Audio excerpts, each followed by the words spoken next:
TIFU by asking my dad about the war. I never could join the military. I was DQ'd because I have a documented suicide attempt. 2 of them actually where I flatlined. I've always held my father on a pedestal of what a man should be. Today, just a few hours ago, we were drinking on the Mississippi River bank. I was away for 10-ish years. So now that I live at home again, we try to hang out every week or 2 weeks. I recently learned that the largest ever tank-on-tank battle happened in the Gulf War. My father was in a tank battalion. I did the math. He never ever spoke about it. He's highly decorated. All he had ever told me as a kid that he was in a war and he lived. Today, at 30 years old, my drunk father told me all of the details. He was there. He described victims of chemical attacks. Yeah, it was tank-on-tank warfare, but dude. When a tank goes down, the people evacuate. Those that are still living. And he shot them. One of them were coughing and gurgling blood from a shot to the lung, and he just shot him in the head and kept running. IDFK why he was on foot with small arms in a tank battle. He was drunk. He was crying. He's 51. At the time he was a 19-year-old kid. Jesus fucking Christ. He told me about his friends who had been hurt by chemical weapons. In great detail he told me about eyeballs the size of grapefruits. He told me about all the people he killed. Every one of them. And he was bawling. I held my father today like a crying child. He puked in my lap. That was before he knew I was born. I was born while this was all happening. He didn't know about his son, me, until 3 months after the conflict. They didn't have internet back then. News of his son had to be sent by boat. Just Jesus fucking Christ, the things he had to see as a teenager. And I had to hold him like a little kid. I still smell like vomit. Now that he is safely home and asleep, I can cry.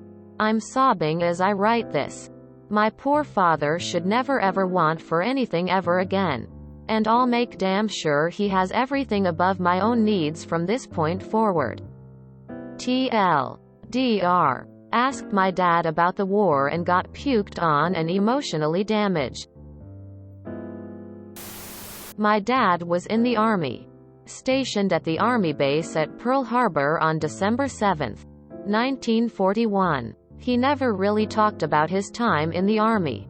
He told us a couple of stories about the attack, but never more than that. He died in 1983 when I was 23.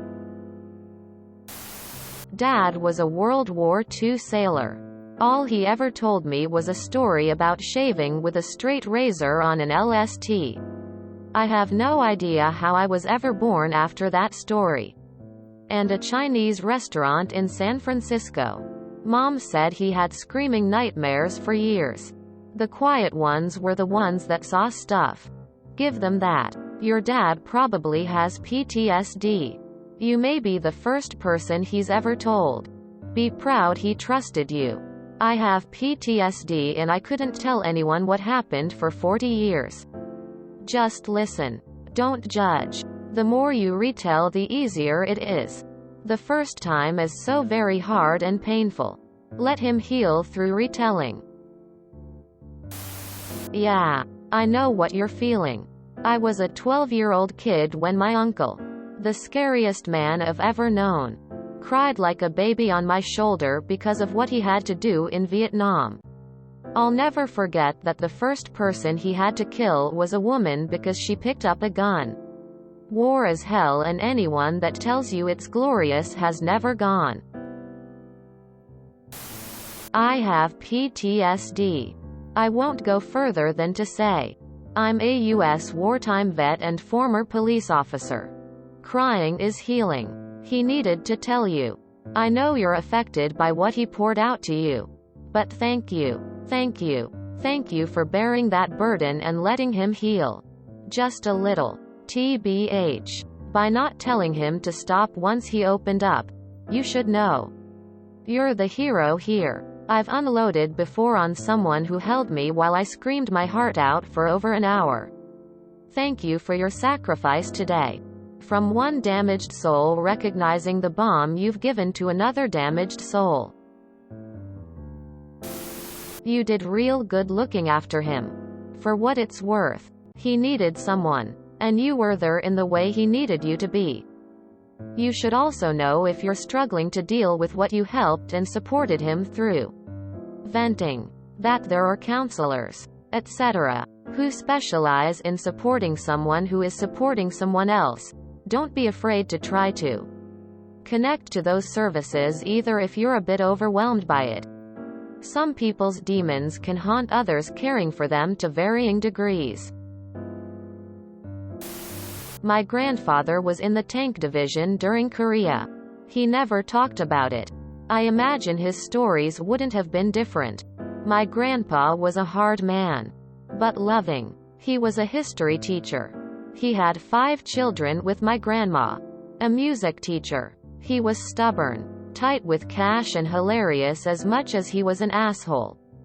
But he never, ever talked about his experience in Korea. It wasn't till he died that I saw any pictures of him in the army. As the old saying goes, war is hell. But it's more than that. The ghost haunts forever. Emo. People who are pro-war are monsters.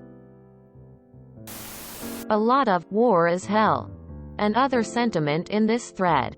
As a veteran myself, I feel like the supportive talk needs some redirection. If you care about the things that happen to us, if you really support us, stop making new veterans. Oppose war in all of its forms. Be it sanctions, nuclear arms, the military-industrial complex, contract mercenaries, the media framing people from other countries as our adversaries, etc. He's lucky to have your love and support. This vet thanks you for being kind to him. I must warn you, secondary trauma is real. You may benefit from some psychotherapy or at least some time chatting with a close friend. The best therapists have therapists, too.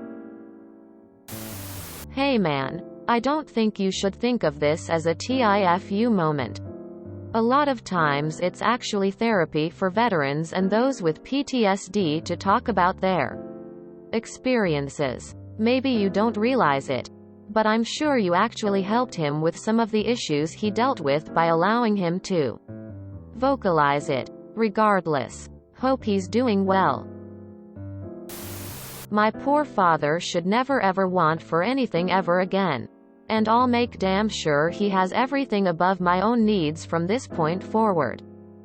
I have the utmost respect for you and wish you luck in this goal.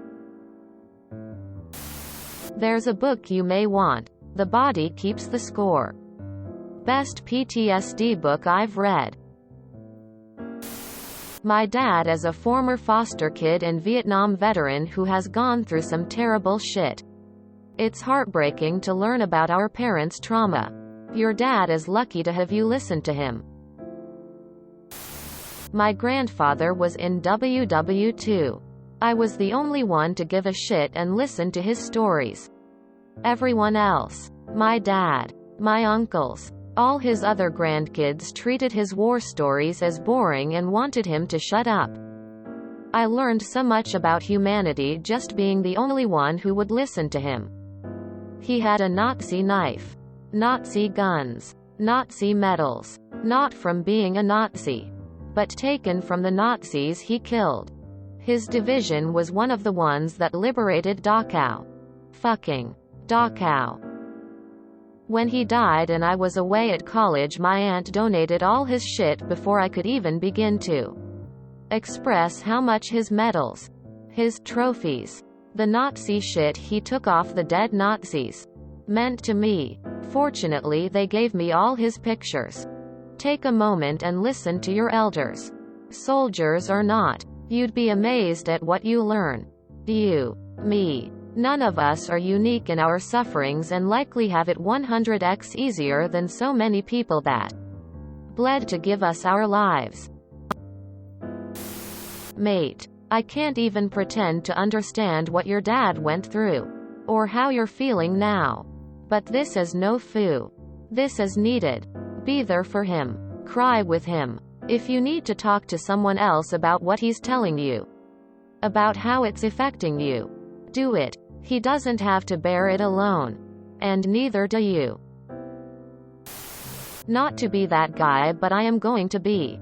Are you sure he was not 22?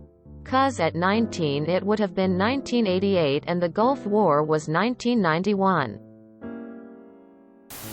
He told me about his friends who had been hurt by chemical weapons.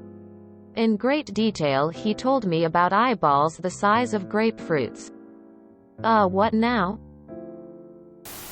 They didn't have internet back then. News of his son had to be sent by boat. Yeah, I'm calling shenanigans on this one.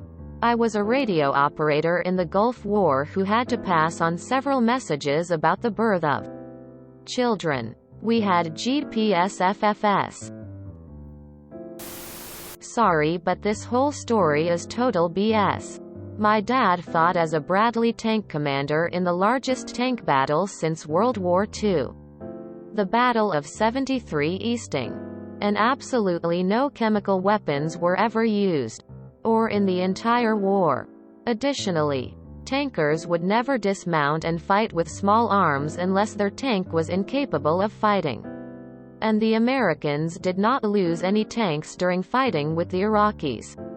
Although one Bradley was accidentally destroyed by friendly fire later.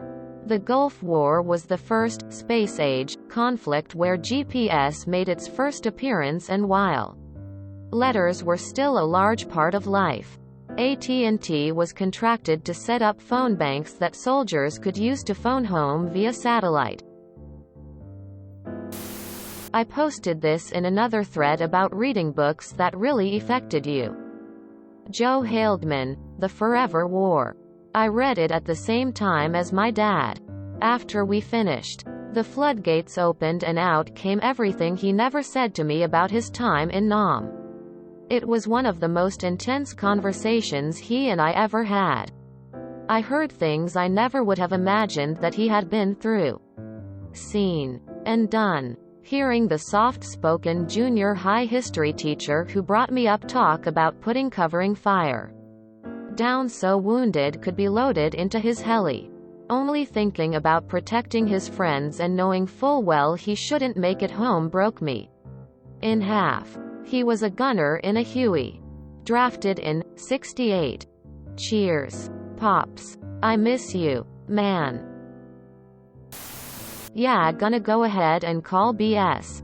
Chemical warfare is not a movie situation where people die in seconds. It's a long, slow death with delayed symptoms designed to incapacitate and wound, thus tying up recourses. Also, a tank crew would ever exit the tank to shoot people. Death before dismount. To say that a tank crew dismounted, especially after a chemical attack, safest place is buttoned down in that tank, is just pure BS. If you enjoyed this video, please check out our playlists full of similar content. Epic Aircast is like doom scrolling for your ears. Please like, share, and subscribe.